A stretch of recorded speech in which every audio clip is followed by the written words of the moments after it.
it's just so fascinating to me that such a small being has so much intelligence, and it's just so fun to work with them.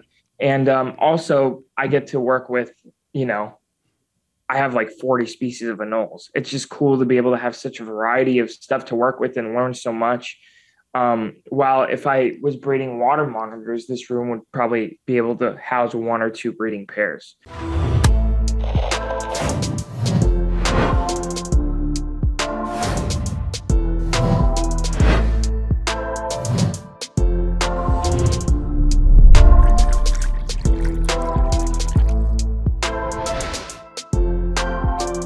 Welcome back to the Animals at Home podcast. My name is Dyllon Perrin, and thank you so much for tuning in today. If you are watching on YouTube, you can see that I'm filming this intro from a slightly different angle than normal. That's because this room is kind of a disaster right now. I'm in the middle of this big project, and I don't want you to see some of the stuff that I've worked on, and also I don't want you to see the disaster that I'm surrounded by. If you are not subscribed on the YouTube channel and you want to watch this room transform into an incredible, not only reptile room, but also podcast studio, definitely go subscribe. This entire room will be decked out with custom reptile habitats enclosures. I already released a video on just setting some of them up. We are slowly going to be releasing videos out throughout the fall as I completely, furnish out the enclosures and set them up properly. So if that is something that you want to see, make sure you go subscribe to the channel. Today on the podcast, I am talking to Armen of Herptime. You may be familiar with Herptime from Instagram or TikTok. He has quite a large following on both of those avenues. You may have also had the opportunity of listening to Armen on the Project Herpeticulture podcast just a couple of weeks ago, which is a fantastic episode. If you haven't listened to that, I recommend going to do that as well. You can find that on the Project Herpeticulture YouTube channel, or just subscribe to the Animals at Home network on any podcasting platform and you'll find the episodes there.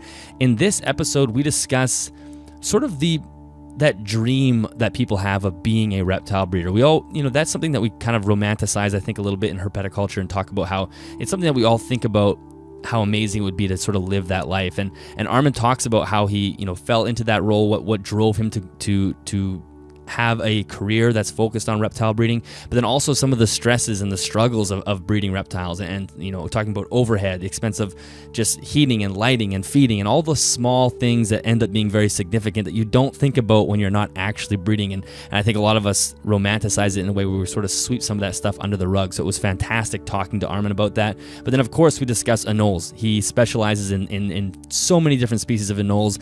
It is amazing. If you watch his channel or his page on Instagram, you'll see some beautiful species. So we discuss what are some of the popular species, why aren't they as popular as they should be, because they really ought to be. And I make the comparison, or maybe Armen does. I don't want to take credit for it, but I think it was myself that sort of compares them to dart frogs. And they're small, colorful lizards, just like small, colorful dart frogs, and they really ought to be more popular than they are. So this was a fascinating conversation from the beginning to the end, and I know you will enjoy it. If you're looking for more information on this podcast or any other show on the network, make sure you head to animalsathomenetwork.com. If you would like to help support this podcast financially, help go towards the editing bills, which cost me quite a lot of money a month, or just want to be part of the Discord, head to patreon.com/animalsathome. You can also head to animalsathome.ca/shop to pick yourself up a sweater or t-shirt.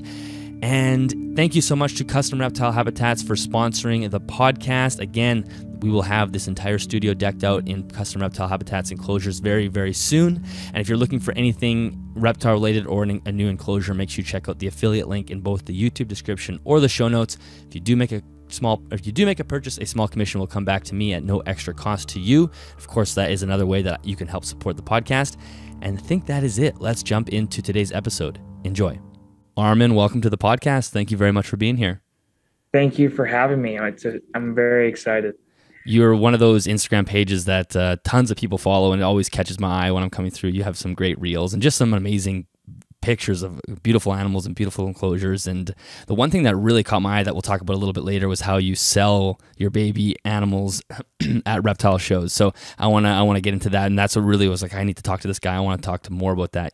Reptile expos are one of probably our weak points in the hobby, because it's the easiest to be attacked from outside sources. Sure. So I think you have a really cool solution for that. But why don't we start with, how did you get into all this? Where did that passion come from? Because you have some really cool pictures on your Instagram of you when you were a young kid, and it basically looks the same as what's happening behind you right now on a small scale.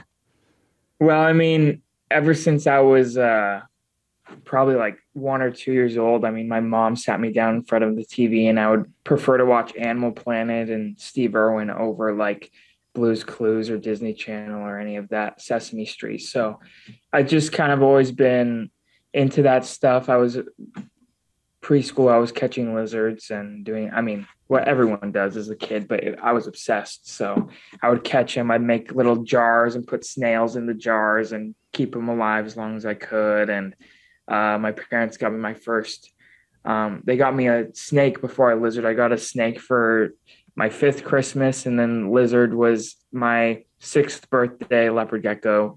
And it just all went downhill from there. So, So they I started don't you early remember then. yeah, yeah. Well, my mom has likes animals, but not reptiles specifically. My dad hates all animals. Not, I mean, he's just not a fan of them. He's not from the US, so he's more like accustomed to being grossed out by reptiles and stuff. Mhm. But they knew I had a passion for it, and they were very supportive when I was young. So I don't know if that was a mistake or not, but I can't remember a time in my life after I got my first snake that I didn't have a reptile. I've always had some type of reptile, no matter where I was in life. So it's just always been my thing, you know? Well, and it's funny, I have a friend who grew up in Israel, and his girlfriend also grew up in Israel, and she hates lizards. And so I always wondered, like, why do you hate them? But then I realized it's to her, it's sort of like having a mouse in the house. Like for us, if you Yeah, have like a rodent in the house, like you just don't want it there. exactly. Like yeah, because my dad's from the Middle East. He was born in Lebanon, and he came here when he was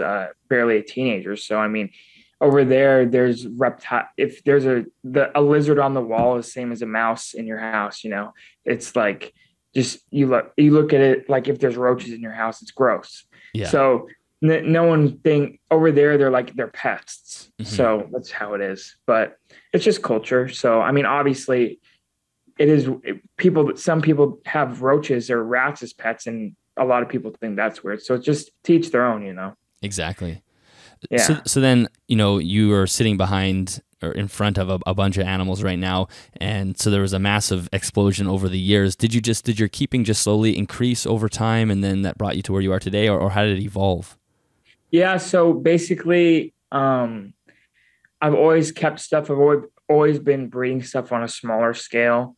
And then in high school, I would usually take up my parents and brother. My brother's into cars, and so is my dad. So they would always sacrifice and let me use the garage for all my reptiles. So I'd fill the garage with reptiles because they didn't want them in the house because they thought I'd smell.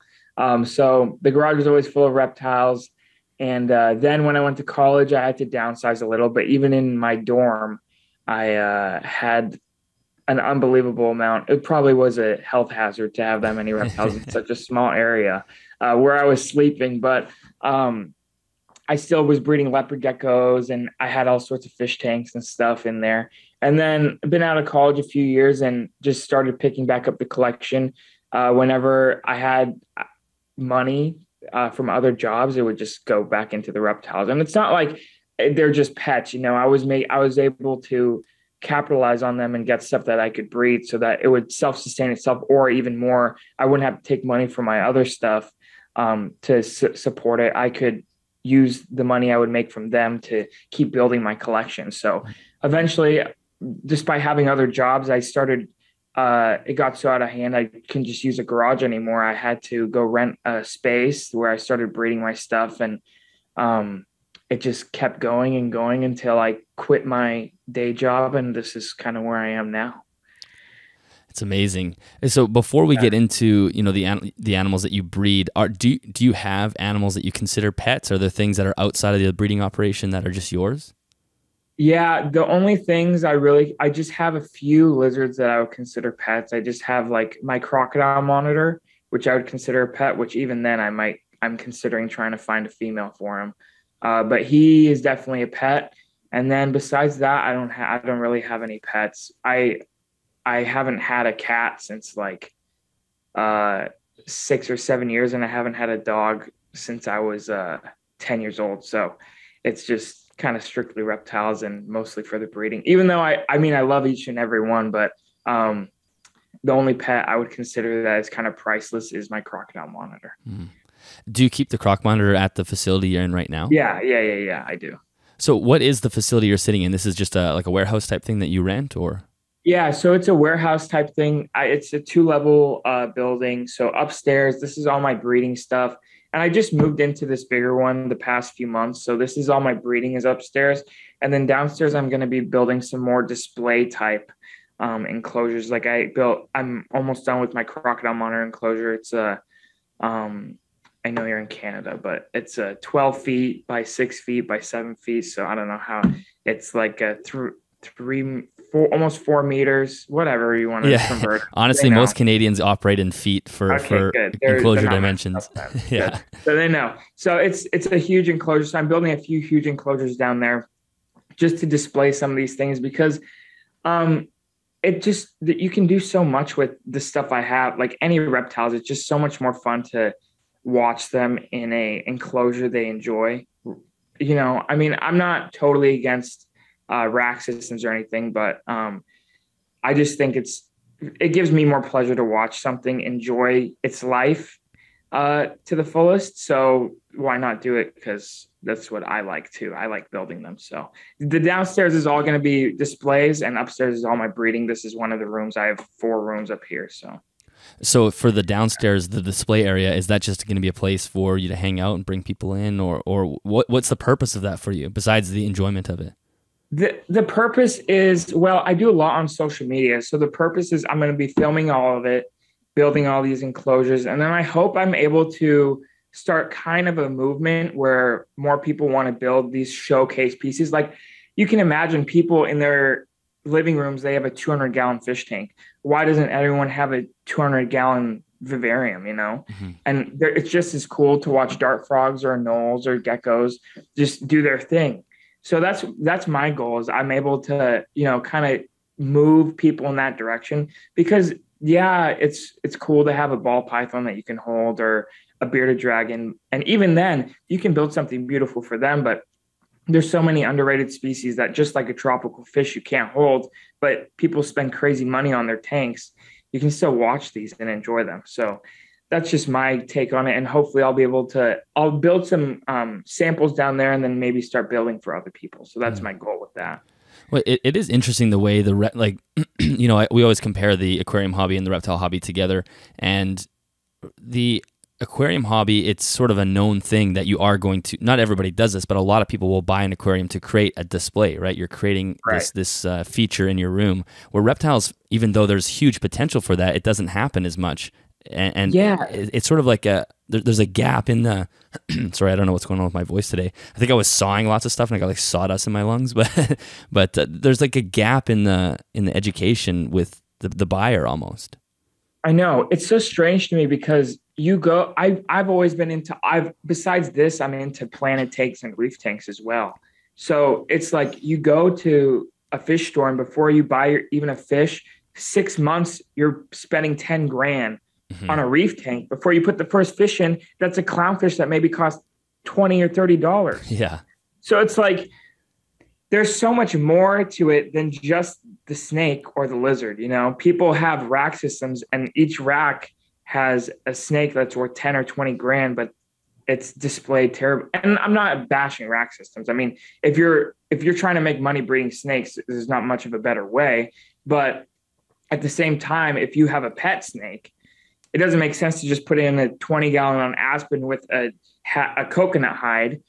I mean, how does that doesn't give any beauty to what you have, you know? So I think there's just so much, and the way the reef and the planet tank hobby has taken off in the past like 5-10 years, I think it's something that can happen with the reptiles. And I'm more than happy to at least do my part because I enjoy it. So if no one else likes it, at least I will, you know? Yeah, yeah. Well, I mean, that's what's really cool about a lot of the species that you work with is they're perfect specimens for that type of thing, right? Because they are so small. And personally, I'm trying to promote this idea. The listeners are very familiar with me talking about this, is promoting smaller species and, you know, trying to move people away from keeping larger species, even though I keep larger species myself. But that was sort of nature of just growing up in the hobby and end up buying a boa because that's what everybody does. But I wish I didn't in a lot of ways because of how much more potential there is for a small species and, you know, keeping a small lizard. So you can make these wonderful displays with these little species. Yeah, exactly. And No, I mean the big species are great, but uh, a bearded dragon in a 40-gallon won't. I mean, I hate bashing on people for the size of their enclosures because some people just can't help it. But it's just so much more rewarding to. And then these are 18, 18, 24s, and the lizards that are in them are like 4 or 5 inches. Yeah. So just imagine the amount of space they have compared to a bearded dragon in a 40-gallon, which is half the length of the enclosure. So it's just way different. And these aren't all set up beautiful. These are more for breeding, even though they have live plants and stuff. They're not like total built out vivariums. It's still functional for breeding, but they still have plenty of room and everything they need, and you can still see them beautifully. So I mean, I hope the hobby starts going that way. And a lot of the bigger people are starting to try that as well. I mean, even Brian Barczyk has said he's going to move away from the rack systems, and he's getting out of the, breeding of all that type of stuff. So, I mean, everyone knows where it's going. It just, it depends who wants to be on the forefront of it. And I'm more than happy to be on the forefront of it. So that's my take on it. So as far as your breeding setups go, like you said, even though you say they're not high quality setups, but they are still, they have lots of enrichment. There's, obviously substrate and lots of plants and climbing things and whatnot. Is that just innate by the sort of virtue of the species that you're keeping in there? Or is that because there's like, why use such an enriching breeding setup when you probably could save money by taking some stuff out? Well, one, it's more pleasing to the eye for me to walk in here and see it. It's like gives me some motivation, like, wow, these are beautiful and I can imagine it. And like if I want, for example, if I want to put a colony of a really brightly colored anole in like a 7-foot tall, 4-foot wide cage, which is what I want to do down there, this gives me some idea of how they're going to interact in it. Not only that, it makes them feel more comfortable and more likely to breed. Like you can, the anoles are easy to breed, but only if they're happy. If they're happy, they're like breed like roaches, but if they're not, they won't breed at all.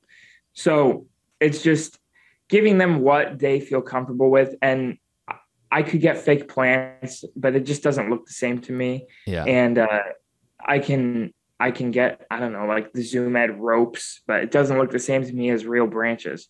So it's more aesthetically pleasing for me, and the lizards appreciate it as well. And it gives them more area to use in the enclosure rather than just a wall in the bottom. It gives them much more surface area to, do stuff, which they're very active. So give them as much space as they can use.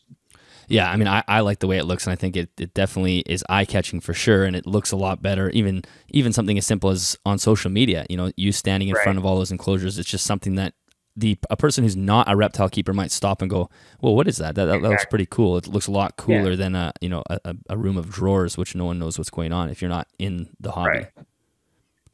Yeah, exactly.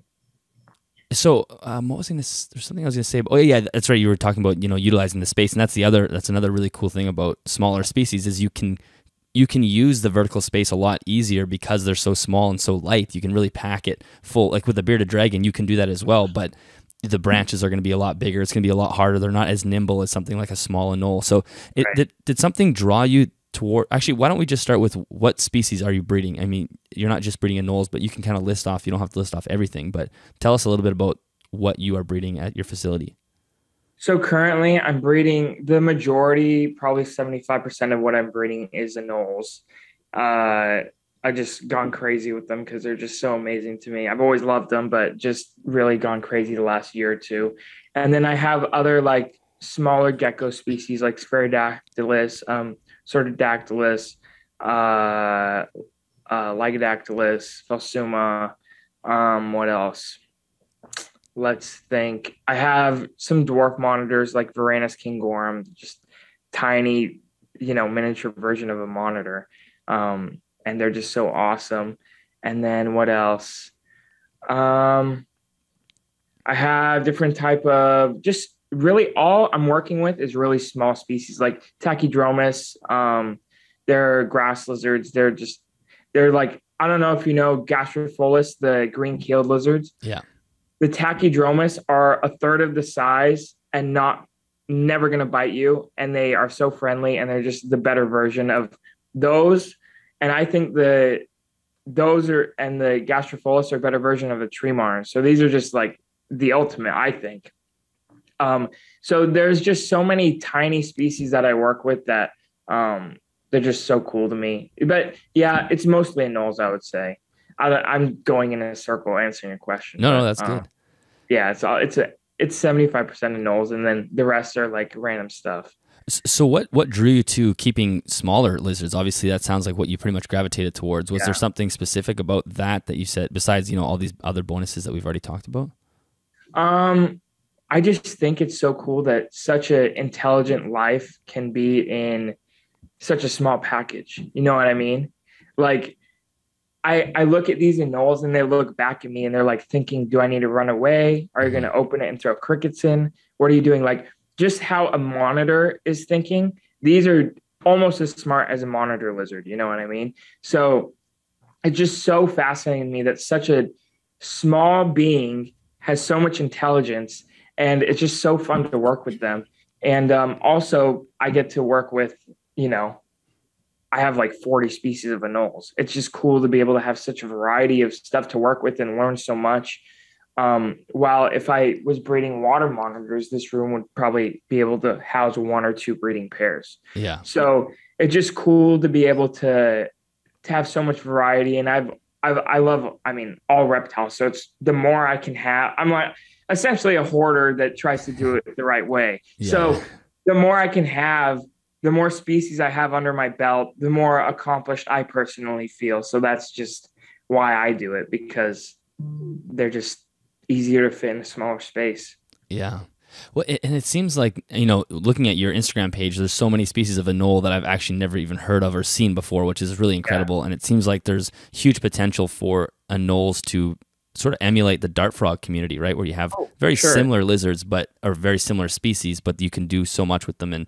And so why don't you list off some of these species or some of your favorite species that you're working with? You don't have to list Oh all man. 40, but Yeah. Well, there's Anoles is actually the largest genus of any animal in the world. Like when you account for fish, birds, reptiles, mammals, Anoles has the most species in any genus. So really? there's over 450 species of Anoles. And then that doesn't include subspecies, which each species has like 4 or 5 subspecies. It's just insane.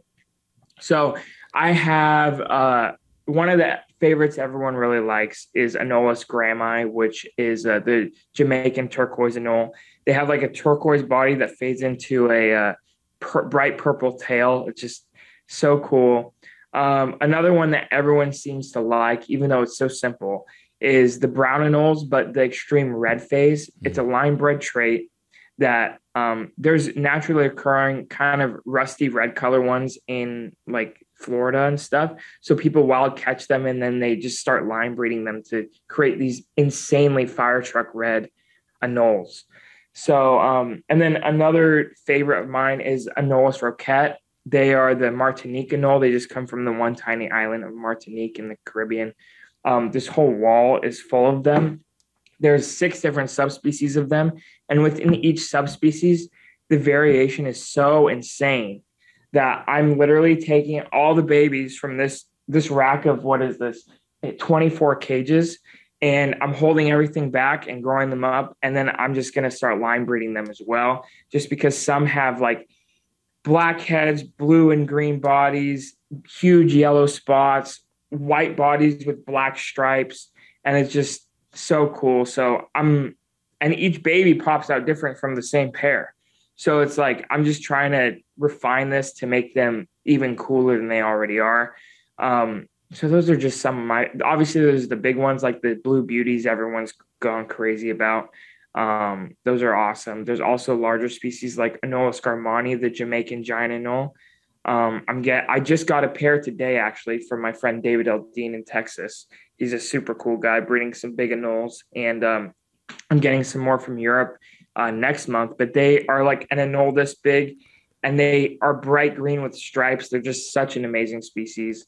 It's just I could rattle off species all day, but they just like dart frogs, like you mentioned, they display so well and in a tiny area, and some you can even keep with dart frogs. A lot of people in Europe's way ahead of us in a lot of stuff with reptile keeping.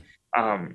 But A lot of people keep the roquettes with their dart frogs, and they work out perfectly because they don't bug each other. So there's lots of opportunities for that type of stuff. It seems so bizarre that this entire group has really flown under the radar in our hobby. Like, what the hell's going on? Because green anoles obviously are sort of a staple, and brown anoles and whatnot. But Yeah. that's kind of it. Well, I think the issue is everyone gets the wild caught green and brown anole from Petco for $6 and it dies in 2 weeks. So that's just their experience with the Anoles, and they're like, oh, an Anole, it's just gonna they have a lifespan of 1 year when in reality they live like 15 years, you know? Mm-hmm. It's just online, if you type in Anole lifespan, it says 2 or 3 years, but that's only Yeah. because those are the wild caught ones from Florida. Yeah. So it's like they've just everyone's I feel like almost every reptile person started out with an anole or had one at one point, or at least got them as feeders or something. And they have such a undervalued reputation, because they just usually get the wild caught ones that have already been dehydrated and no food, and the parasites are taking over. So no one has a good first experience with them usually. So then it just deters everyone from giving them any time of day in the future, which is really unfortunate. So that's kind of the whole point of why I film all my stuff. And I can show you a baby that I hatched a year ago and is making babies now, and their baby's already 6 months old. They have such a quick turnaround time. It's so cool. So yeah, they're just underappreciated. It sucks, but it is what it is. Yeah, well, maybe you'll work at changing that. I know green anoles were one of the first reptile that I wanted to get. That I just thought they Yeah. were so cool, but I just couldn't find them here in Canada for whatever reason, so I ended up not getting them. But they are a staple, and like you said, I think people just have a bad experience and then they move on from them, even though there's so much potential.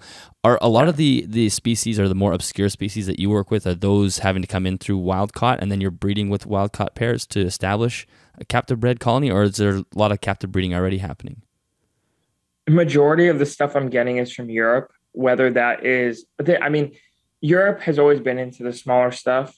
So they've always had, usually all your dart frogs have come from Europe, all your knolls, all your geckos, all that stuff is coming from Europe, Germany and Czech Republic and all those type of places where they focus on that type of stuff. So most of my stock has already been captive bred there for like decades, and no one it's untapped, and just ship them over here. Nothing's really CITES, so just easy to ship over here, with any exporter or importer. And I ship stuff to Canada to friends in Canada who breed anoles too, and it's usually never an issue.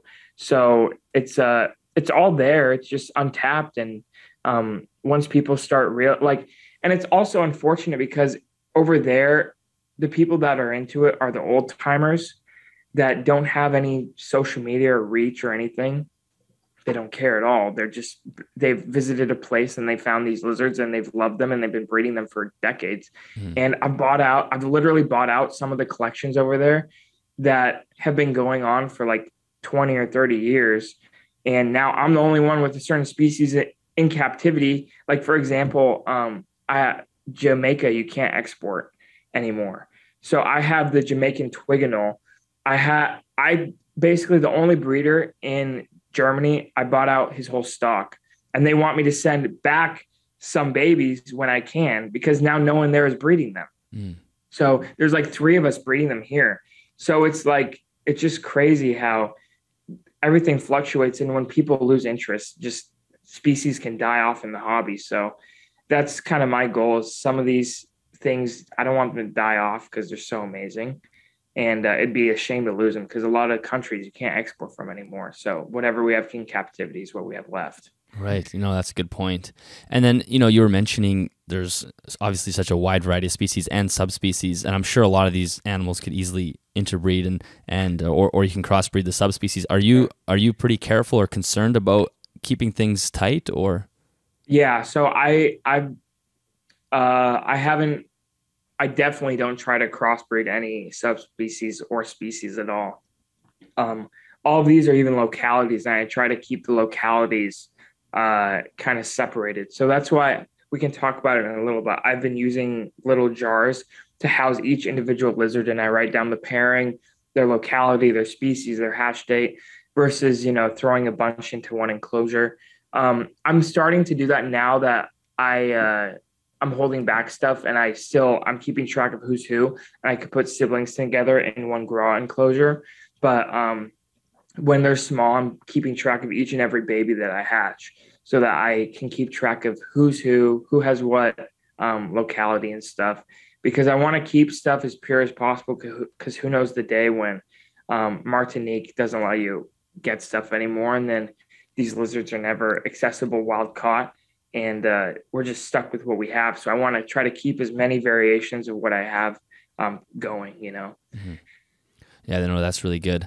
Well, why don't we spend a little bit of time? I kind of just want to cover just basic care of the anoles, because we don't have to go over into super detail, but want to give people just a little bit of how you're caring for them, and then I want to get more into the breeding side. So just in general, maybe you could just outline the basics of the care. Are most of the species quite similar as far as temperature ranges, humidity, and whatnot, or are you having to be quite dynamic with how you care for all the different species?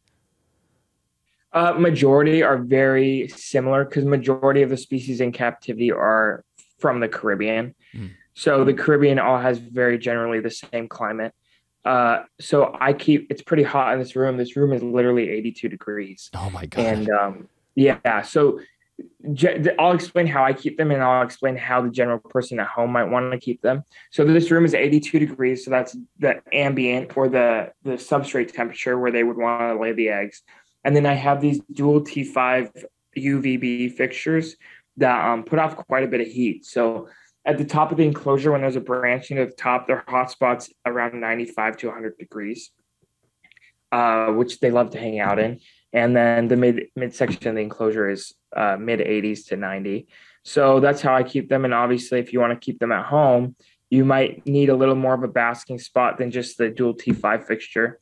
But you want to achieve a hot spot around 95, give or take, and then ambient in the 80s, and then the cooler and the bottom of the enclosure maybe around 80 degrees. So that's what I found with the anoles. It doesn't really matter about a certain cool end and a hot end. Since it's a vertical enclosure, you just need gradient. So the top of the enclosure in the mid 90s, and the bottom of the enclosure around 80, and then everything in between, they'll find what they like. So that's how I do it. And then the way I breed them, I just use one potted plant, and they'll lay their eggs in the pot, and I just dig out the pot every few weeks and collect the eggs through there. Do you do a night drop or anything in that room as far as temperature? Yeah, well, when the lights go off, the night drop is probably 75. Okay. So I wouldn't advise going below 70 for the anoles, but it depends how cold your house is, I guess. But I would, if you need to do something to keep the enclosure above like 72 degrees for a night drop, that would be ideal, because I think below is not necessarily kill them, but they won't be happy, and they definitely won't breed with the night drop below 72.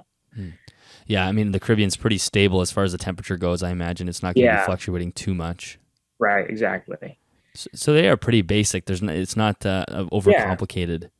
How you keep a day gecko is basically the exact same care, I would say. If someone's kept a day gecko and bred day geckos, they can breed these very easily. So that's is that night drop you're talking about? Is that you were saying that's just due to the lights? Like when you turn off the lights, that's how much temperature you lose in the room? Yeah. Well, I probably have 50 lights in here, all putting off a crazy amount of heat. So that's why it gets so warm in here. Otherwise, this room would be like not even 75 degrees. Right. If I turn off the lights for 3 days, this room, it'd be 70 degrees, It's just the residual heat that stays around that keeps it warmer. Yeah. So that's just how, I go through it. The overhead to breed all these, I mean, people get mad or are like blown away when I charge like $200 for a lizard, when my overhead is just insane to, keep them going. It's different when you have a pair by your bedside, Yeah, you can sell them for whatever you want, but when you're trying to like keep a species going and like actually do something with it, it costs a lot to, feed everything and keep everything going, and like actually have a few pairs so that you don't if you lose one, you don't totally lose the whole species. So there's a lot more that goes into it than just you know, the hobbyist with one pair by their bedside. Yeah, no, definitely. I want to jump into that in a second, but as you said, mentioned feeding, it made me think. As far as feeding goes, are you mostly just feeding just small crickets and whatnot, or is that the easiest?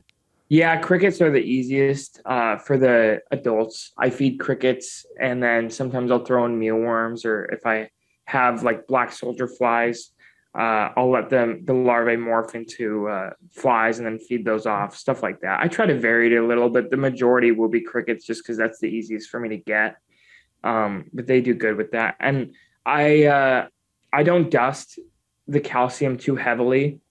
Some species do better with more dusting, but I found that uh, they can develop enlarged calcium sacs, and naturally, you won't ever find an anole with those. So once I start seeing those, I get a little worried because they aren't supposed to have those calcium sacs on the side of their jowls, you know. Hmm. So I've kind of gone back on the feeding because I don't think they can. There's not enough research on them, but I don't think they can process the calcium like other reptiles do. I think they get it more through the UV and just they naturally don't need as much. Mm. But yeah, I try not to do too much calcium. Maybe I'll dust every like 3 feedings. I'll dust the third one.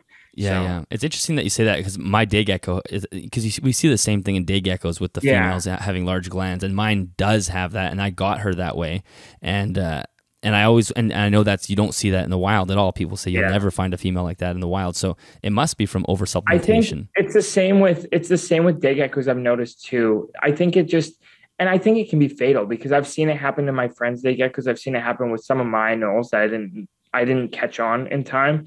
Just when they just calcify and it just becomes almost like a tumor. I mean, it's not a Exactly. tumor, but it's just like it's a benign thing that I'm sure eventually weighs down on their neck and it just kind of starts to immobilize them. And it's something we still have to figure out. I'm sure someone is doing some research, or I hope someone is, but something that I've noticed, and I'm just that my lizards are doing fine with less calcium than people normally would do. So I'm just sticking to that. So, in your experience, if you see the glands starting to develop, you pull back the calcium. Do you Oh yeah, actually see immediately. the glands contract, and like do you see If those? They do. if you do it soon enough, yeah, they'll go away within a Okay, few months. But if you interesting. don't do it soon enough, then they just it seems like they also harden, and you can literally feel like a hard thing moving around underneath the skin. And then it's kind of too late. I just totally stop, or I really slow down on it. And that's only it's only gone to that point when I've gotten lizards from other people. Hmm. Like I got some mature female anoles yesterday from someone, and they obviously no, there's no information about it, so they didn't know better, and I never explained it to anyone. But they're adults. All the females had those, and so now hopefully I can reverse it if it's not too late. But it's just how it goes when everyone is pushing to, oh, you have to dust all your crickets every time. It's like, well, not all these lizards are eating calcium filled bugs every day, you know? Hmm. So it just, there's a lot more that we need to learn about everything, especially Yeah, the lizards that people haven't been keeping a long time. yeah, no, I think you're so right, and I think you're probably right about that. If you probably catch it soon enough, it's okay. But if it probably gets to a point where they do solidify, and that's what I think happened with my dead gecko because I got her. She was like 5 or 6, and they were already huge. And I tried to cut back on calcium because I sort of speculated the same thing, and there was no change. And so I guess that's Yeah. just what happens. They eventually basically turns into like a small bone, like it turns into Yeah. a stone. I'm sure. And I haven't had, I mean, whenever I've lost a female like that, I haven't had the heart to cut it open and check. But maybe I should next time and just, I mean, I don't have any more females like that except ones I got some from someone else recently. But hopefully it doesn't happen anytime soon. But it'd be interesting if someone has a day gecko or an anole like that and they checked. Because that would be interesting to see what's going on in there. Yeah, and it's funny how the hobby looks at that. You see people on Facebook. That's the sign of a healthy female, like big, big neck. Yeah, It's like I no. don't think so. No, Doesn't I seem know. right. I hate when people say that. It's like, oh yeah, she's chunky. No, that's like the calcium deposit that would never be there in the wild. You'll never find a wild anole or day gecko with any of that. You know what I Yeah, mean? So exactly. it's just like when people over think their bearded dragons need to be like their gut needs to be hanging over the branch. Yeah. It's like no, bearded dragons in the wild are thin, lean lizards that almost look like a frilled dragon. You know what I mean? So Exactly. it's Yeah. like, it just, it's just how it is, I guess. PetSmart and Petco kind of ruined everyone, I feel like, but it is how it is. Yeah, yeah, they definitely didn't help. Well, so Yeah. let's talk about your business venture then. You talked about the Yeah. breeding, and you kind of mentioned, that it's taxing on you, and I think many people want to get into breeding reptiles as a full-time living. So maybe we could talk about that transition, because you were breeding, Yeah. it sounded like kind of on the side, and you had a job, and then at some point you realized you got to dump the daytime job and move into reptiles. Can you just tell us a little bit about that? Yeah. So definitely don't quit your job immediately and think you're going to make any money on reptiles in the first year or two, because you're not. Um, the Where do I start? You just have to be kind of insane and crazy to do it, because there's no other. You're gonna just half the days you're just going to pull all your hair out and just go crazy, because nothing goes to plan. Nothing is gonna work out the way you plan. You can say, for example, if you're breeding crested geckos, you can say, I'm pairing this one, and half the babies are gonna come out like that. Well, first, and you're gonna get 10 eggs this year. First of all, you're only gonna get half. You have to plan on getting half the eggs that they should give you, and then probably cut that in half again, and then expect your 50-50 odds to be 25-75, not in your favor, because nothing ever is going to happen the way you want it to. You can make all the plans in the world. Oh yeah, each female in each one of these cages lays an egg a week, so that's 5 eggs a month, so that's this many a year, and I'm going to sell this many babies, and it's net. Just cut all of that in like into 25% of what you're planning, because it never goes to plan. No matter how hard you try, it never works that way. So that's my biggest thing. It's don't make a spreadsheet and plan out how you're going to become rich from breeding this ball python to this ball python and your odds, because you are just setting yourself up for failure. It just has to be a passion that I don't know how to. You just have to be crazy about it. Every waking moment has to be what you think about. Otherwise, you're better off. You can still have a large scale operation and as a hobby, and still make money from it. I mean, no doubt, if you're breeding stuff, have a rack of 9 cages on your bedroom wall, you can still breed crested geckos and make more than enough money to pay for them and keep buying more, and have some spending money afterwards. But when it comes to like a full-time thing to pay for your rent, your gas, your food, your health insurance, everything, it's like, it's the scariest thing ever, because one, you're relying on your animals to breed, you're relying on raising up the babies, and then you're relying on other people to want what you have. So Right. it's just crazy. It's like I said before, it's not for the lighthearted, and it's you have to really be really, really, really disciplined, because you're your own boss, but you're also in charge of keeping not only things alive, but like caring for lives that you need to be happy if you want them to, produce more. So I don't know. I wouldn't suggest it to anyone, So but what was yeah. the transition like when you're working? Was it when you had a regular job, we'll call it, and you had the breeding operation? Was it a point? Was it like a time thing where you thought, I don't have enough time to actually, like, I'm spending way too much time in the reptile room in order to do this, so I got to get rid of my job? Or was it a monetary thing? You were starting to see it pay off in a way that made more Yeah, sense? the Or thing, I mean, no matter whether I was making $1 a month or 10 grand a month or however much I was making a month, it was I would still spend the same amount of time, just because I enjoy my animals. Mhm. I would still, before work, I'd spend hours of, if I started work at 10, I mean, even when I had my job, I still had my animals at somewhere else. To say my work started at 10, I would literally wake up early, go spend like 2 or 3 hours with my animals before I'd have to go to work, get off work at 6 or 7, and then go back to my animals till like midnight, and then just go home and pass out and repeat. Oh, So that's literally all I would do. And yeah, the moment when I started to make more money from it and realize, okay, this could be sustainable, is when I really considered um, quitting and pursuing it full time. And so that's kind of when the money started making sense, that's when I decided I would do it, but I still would spend the same amount regardless. So it just, I did take it. I mean, I make much less money than I used to having another job on top of this, but I'm able to dedicate more time to it. And long term, whether I make more money than I used to or not, I don't really care because I'm enjoying I'm enjoying my life. You only have so much time. So I might as well spend it doing what I like, even if it's annoying. I know I chose to do it and I'm not doing it for someone else, Yeah. So And so you have like a sort of a sense of freedom there. And yeah. we were talking about the lights and everything you have behind you. So the overhead and just the initial investment, and I'm sure all this equipment sort of accumulated over time. It's not like you went out and opened up a breeding operation, but if you did, Right. that would have been thousands and thousands of dollars worth of equipment, just the equipment alone. Yeah. It's crazy how much everything costs. Just imagine how much you spend on your one, little vivarium, and besides buying all the fancy plants, multiply it by however many I have. I mean, I have hundreds of pairs of lizards. So it's you can only imagine how much it can cost. Yeah.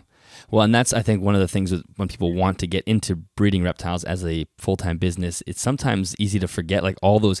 I bet it's one of those things where you make the spreadsheet, like you said, and you see this bottom line. You're like, okay, I'm going to make decent profit. Yeah. And then when it actually comes into reality, you forget about all these little weird bills. Okay, the electrical bill, the water, and all these things adds up, and you're like, okay, I made 8 cents off that lizard.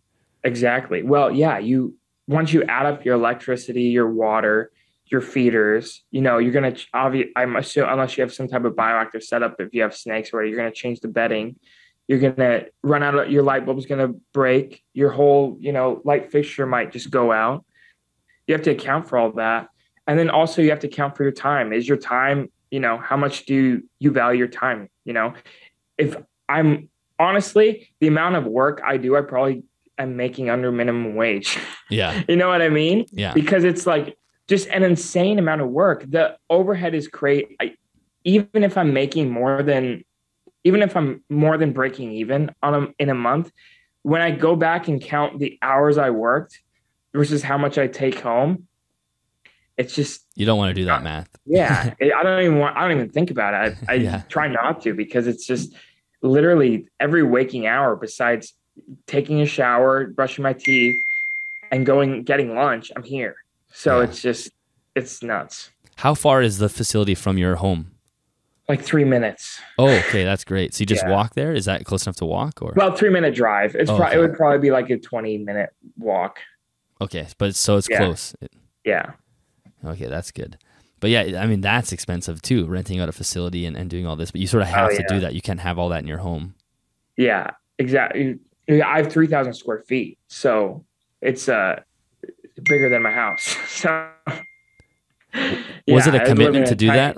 Like, was that a little bit scary? Like going out? Terrifying. Yeah, it's awful, because obviously you have to put your security deposit in first and last month, and it's like, oh my gosh. Yeah. And I'm in California doing this. So it's like the most expensive state in the United States. It's like, oh my God. And then I think in terms of selling lizards, like how many lizards do I need to sell for it to make this much? And I'm like, oh my gosh, it's like, I need to make that many lizards. Yeah. You're like, so that brings us to, I mean, the other side of the business, which is actually selling the lizards, right? That is a process in itself. So is that, how are you in that department, being able to sort of market yourself? I'm sure you also go to lots of expos and whatnot. Do you enjoy that part of the job? Yeah, I like it a lot. I like because a lot of these lizards are stuff people haven't had before, because I'm the only one with them in the United States. So it's like, I'm more than happy to explain to someone how to take care of it, how to breed it and stuff. And when they send me a picture of their first egg or the first baby they hatched from something that I hatched originally, it's just super rewarding to me. So yeah, I do most of my sales online. I do stuff at expos, but honestly, the stuff I have, like the stuff I breed, doesn't do well at expos, because people are going to expos for, their first time pet, at least around here. So It's not very. It's not like the California expos are pretty hit or miss, and they're mostly like kids and families.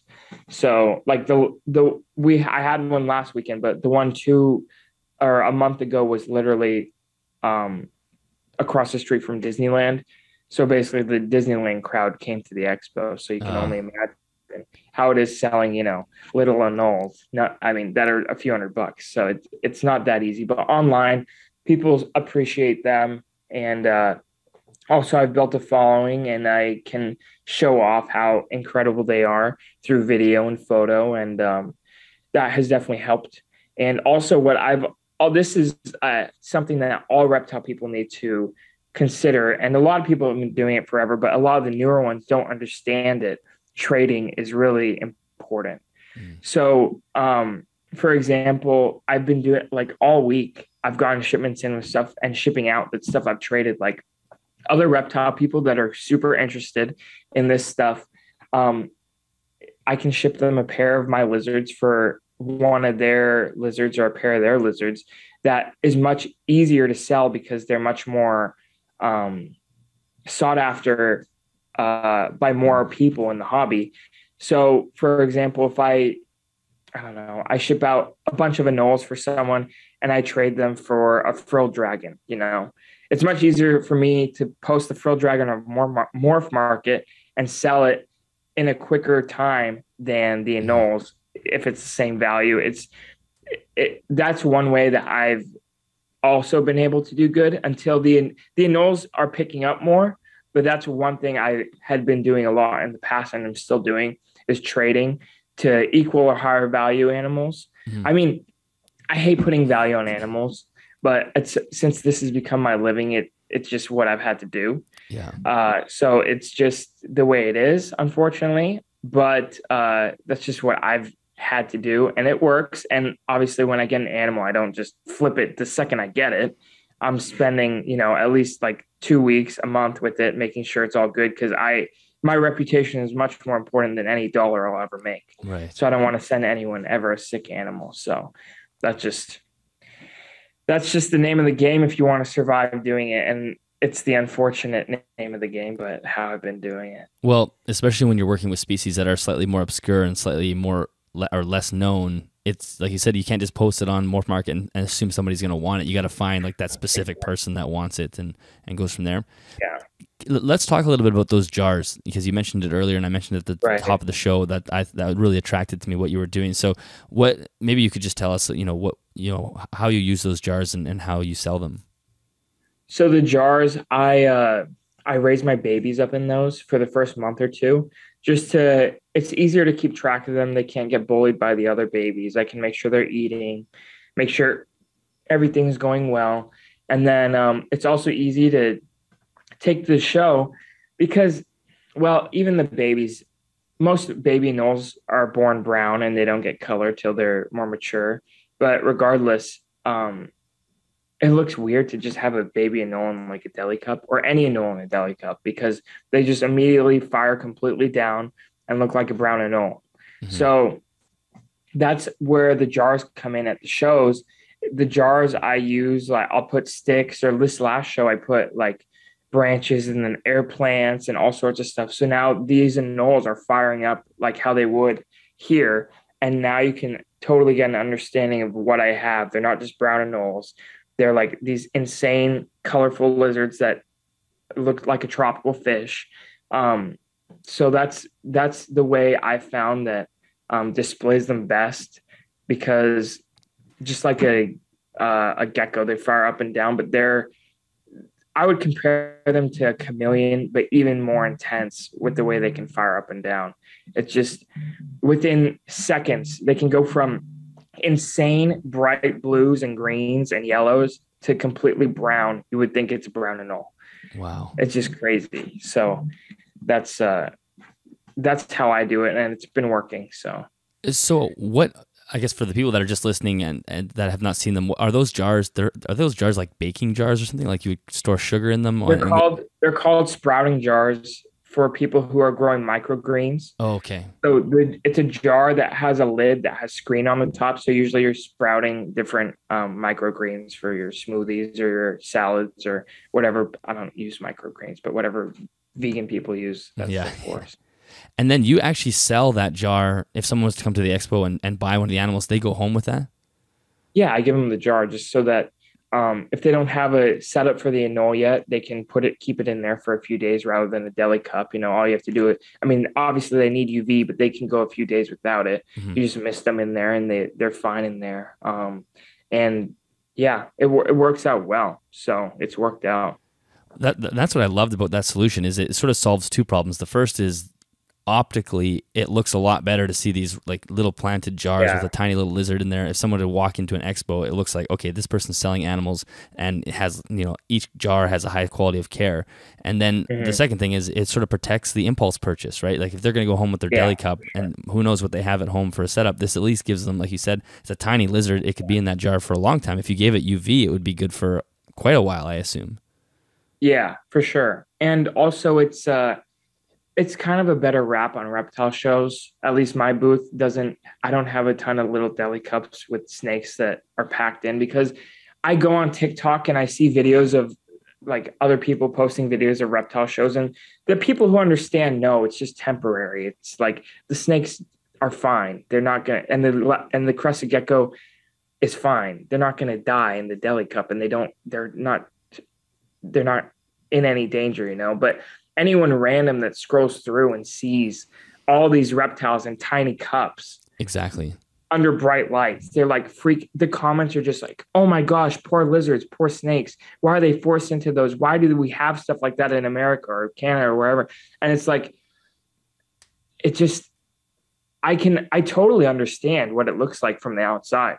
So Mhm. it just like, it's scary if the wrong people see that have power and influence and can influence something where we don't have these shows anymore.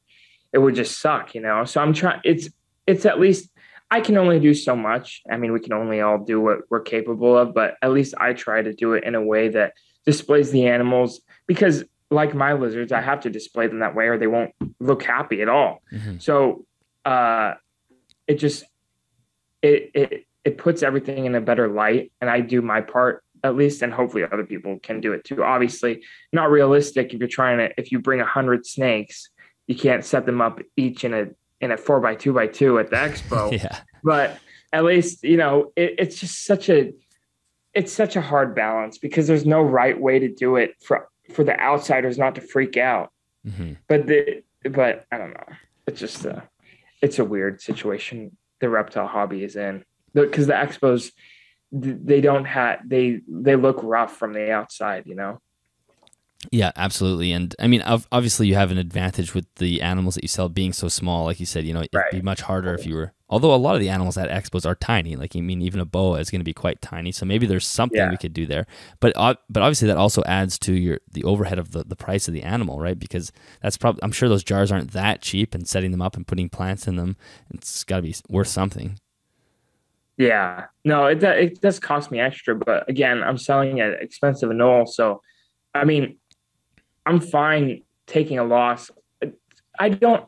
I do it to make a living, yes, but I don't expect to be a millionaire or be rich on any of this. Hmm. I'm doing it because I'm obsessed and I love what I do. And some months I make no money, some months I make some money. So it's like if I can make one person excited about what I have and they want to learn more from me, I will respond to every single Instagram DM I ever get, and I have, unless it's some spam weird thing, Yeah. So it's like I have a passion for it, and I'm happy to take a loss to share the passion for it and give the best chance at someone succeeding with what I'm working with.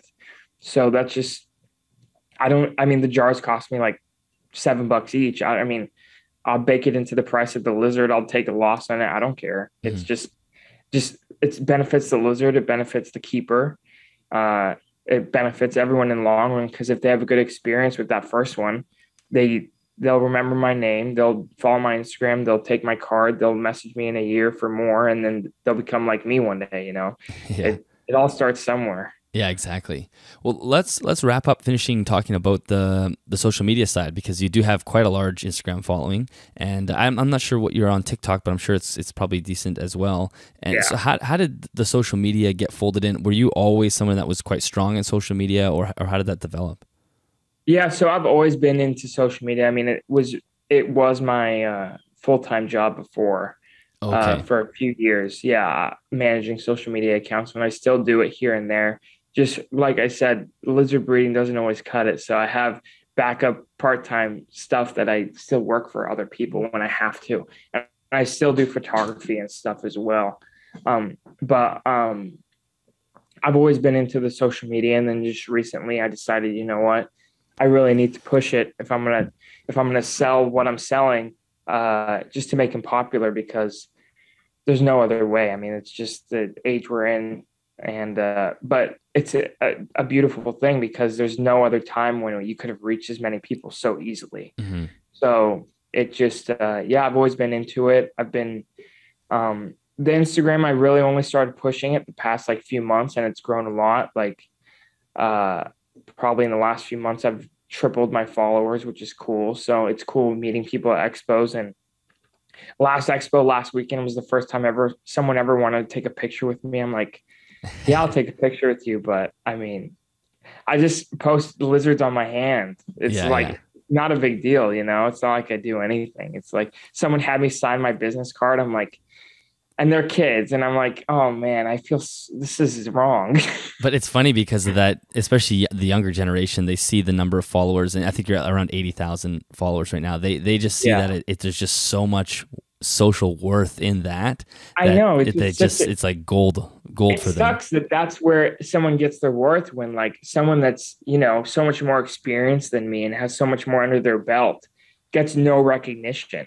Like some of these old guys at the show that I talked to that were breeding this stuff like 40 years before I was born. Yeah. You know what I mean? I met them at the show and no one knows who they are.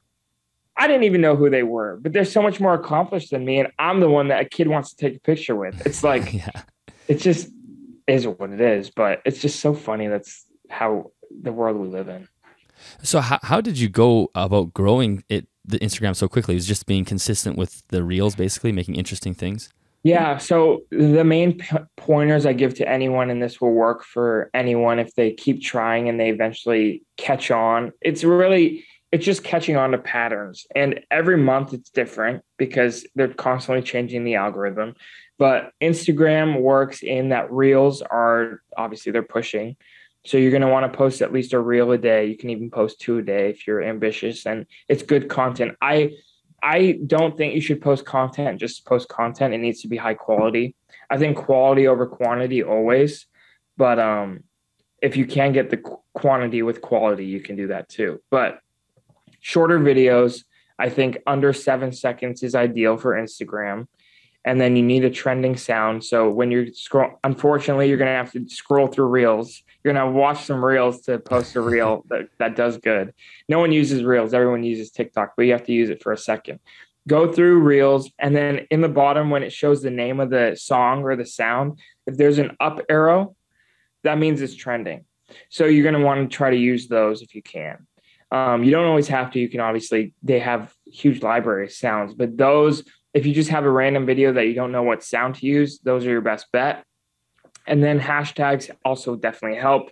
Relevant hashtags that if someone sees it, that they're interested in what you have, then that will definitely help as well. And shorter captions are usually better. No big words. Big words deter a lot of people away. I mean, I think the average person, even adult, is at like a fourth grade reading level. So if you can dumb it down, that's ideal. So You're painting a picture for the downfall of humanity here. The only big words I use in my captions or anything are the Latin names or scientific names of my animals. And that's just for the people who I will always get a comment, oh, what type of lizard is this? Even if I post the name in the caption. So that I'll just reply, it's in the caption. So yeah, just keep it simple. If I was to put it in one sentence, if you can keep the attention of an 8-year-old the whole video, then your reel will do good. That's the Yeah, key. that's funny. I mean, I completely, that makes a lot of sense to me, and it's funny the way it.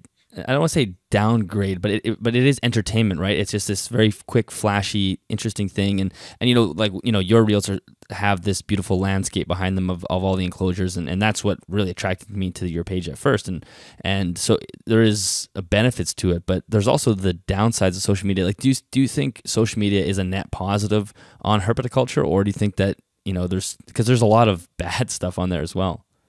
Yeah.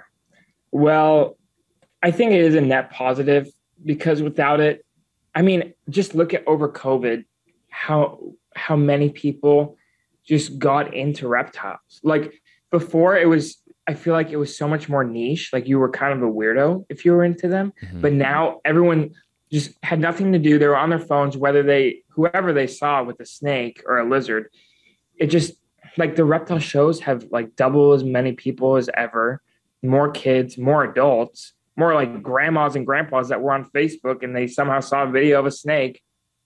So it's like I think it is a net positive because now so many more people are into them, whereas it used to be very niche. And but it does suck because sometimes there's videos of like stuff that like if you don't explain a rack system, uh everyone is so like, why are these snakes in drawers, this, that, blah, blah, blah.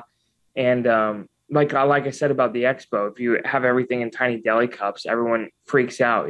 So I just worry that stuff like that can negatively affect us in the future. Like if legislators just see that stuff and don't take into consideration talking to reptile keepers and understanding the process, it can definitely be a negative. But overall, it's positive because just it gets so many more people into the hobby, which I think there's strength in numbers. So the more people that are into it, the safer we are from losing everything, which I worry about that every day. I mean, Hmm. I have little stuff. I don't have reticulated pythons or giant water monitors or venomous stuff, but still, the second they make like they were gonna make shipping stuff across state lines illegal here, I would have just made what I'm doing impossible. So Right.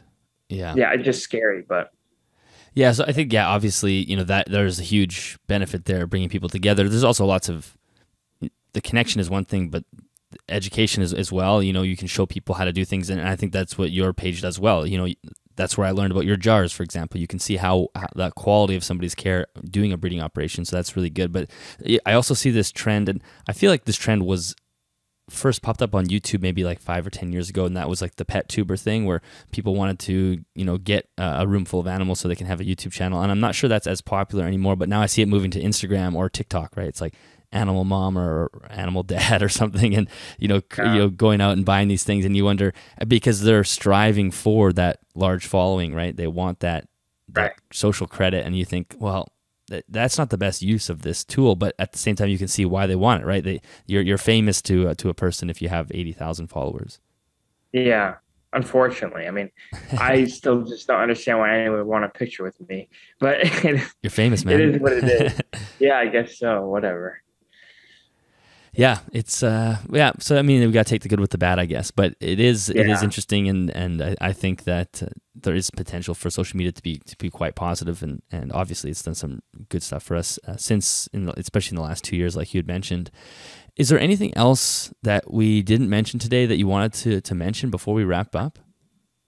Um, no, I think if since we were talking about people that want to breed stuff and maybe make a living from it or side hustle or whatever you want to call it. I think you should not necessarily focus on just one thing. Like don't just focus on one morph crested gecko, but focus on one aspect of the hut. Don't get one pair of boas, one pair of chameleons, one pair of day geckos, one pair of turtles. You need to like focus on one like genus or just like desert lizards or tropical lizards or something. Or obviously you can just do all ball pythons or crested geckos or New Caledonian.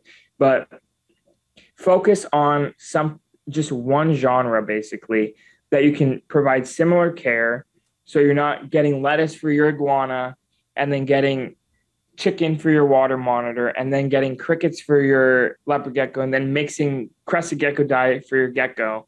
You need to be, if you want to make it something profitable and full scale and save time, you need to focus on some stuff that all has similar care. And then it also helps you refine your not only reputation, but like what people, I guess, yeah, reputation, what people know you for, and also refines your skill level with what you're working with, so that you're able to better take care of what you have because you have more in-depth understanding of what you have, since you focus on only that versus spreading yourself too thin. I think it's better to be master of one thing or maybe two or three things than like being so at 100. You know what I mean? I just think that's the way to go if you want to be successful with it. And I think that's what most people that are successful with breeding stuff, they've narrowed it down to a few things and they really focus on that stuff. And that's when you will be successful. And it's the most rewarding because you understand what you've done has an impact rather than just producing one clutch of ball pythons, a few leopard geckos here and there. I think it's more rewarding when you can actually make a difference and you see what you're doing pay off in the long term with I'm just rambling now, but with stuff that all makes sense and is coherent. That's just my opinion. No, I think that's a really, really good point. Is it gives you an image. So if people think Anoles, they're going to think you. If they think, your Right. mastics, they're going to think Philipleats. Exactly. It's just, that's just what's going to come to mind. And But it's like for Phil, he has a whole place that is set up for Euromastics. Exactly. And it works perfect. And he's not trying to keep, crested geckos in the corner and have AC running on them so they don't fry, So it's like, and this room is 82 degrees and, it's probably 90% humidity, but it's, I can't keep, I used to keep a brony. I can't keep a brony in here. So it's like, you just have to focus and, just like Phil and all the other guys that are keeping specific stuff. It just works better that way. Yeah. Well, and you kind of make a good point about, running to the grocery store, running here, you would end up like sort of nickel and diming yourself to death by spreading yourself so thin, trying to do all these different things. So it does make a lot more sense to be perfectly streamlined and work with a specific area. So that's a great point. Can you let everybody know where they can find you online, any of the social media? And I'm not sure, do you have a YouTube channel? I do. It's small, but I do. Okay. Yeah. Let everybody know where that is. Yeah, so you can find me on Instagram, TikTok, and YouTube at Herptime, HERPTIME, Herptime. Excellent. It's always Herptime. Awesome. Well, Armen, thank you so much for being on the podcast. Thanks for doing a great job in your reptile breeding operation and showing the world how enriching and wonderful this world of this the breeding side can be. So I really appreciate your time today. Thank you so much for having me. It was a pleasure. Hopefully we can do it again soon. Absolutely, definitely. All right, that is the end of that episode. Armen, thank you so much for joining me. I really enjoyed our conversation. And as I said in the episode, and I've said many times before, I think promoting smaller species and having somebody like yourself promote smaller species is going to be key for us in this hobby. We want to show people that we can provide a ton of space and enrichment for our animals, and it is just so much easier to do that when you're dealing with a 3 or 4 inch lizard than when you're dealing with a 4 or 5 foot lizard. When somebody who is not in the hobby, if they can look at your enclosure and see a huge amount of space, branches and live plants, and see the small lizards running around and jumping and acting naturally, that is a lot easier to convince someone that this is appropriate and ethical than looking at a giant monitor in, a 4 or 5 foot enclosure, right? And I'm not saying that if you keep monitors, you're doing a bad job, but I'm saying it's much easier to promote and keep ethically if we have smaller animals. And that's what I love about what Armen's doing. If you are looking for more information on this podcast, make sure you head to animalsathomenetwork.com. If you enjoyed the episode, share it on social media, comment on YouTube, let us know what you thought of the episode. What would you ask Armen if you had the opportunity to ask Armen? Because I'm sure I can convince him to pop into the YouTube comments and ask any questions or answer some questions if they do pop up. If you are looking to help support the podcast financially, which I'm very, very grateful for everybody that does do that, you can do that at patreon.com/animalsathome. Thank you so much to Custom Reptile Habitats for sponsoring this podcast. Again, the affiliate link is in the YouTube description or the show notes. If you make a small purchase through that link, a small commission comes back to me at no extra cost to you. And again, if you want to watch this entire room transform into the incredible podcast/reptile room, or podcast studio/reptile room that I know it will be, then definitely subscribe on YouTube so you don't miss any of those video updates. And that is it for me this week. I will talk to everyone next week, 7 to 8 days, the usual time frame. We're back into releasing episodes on a very consistent basis. So I will see you then.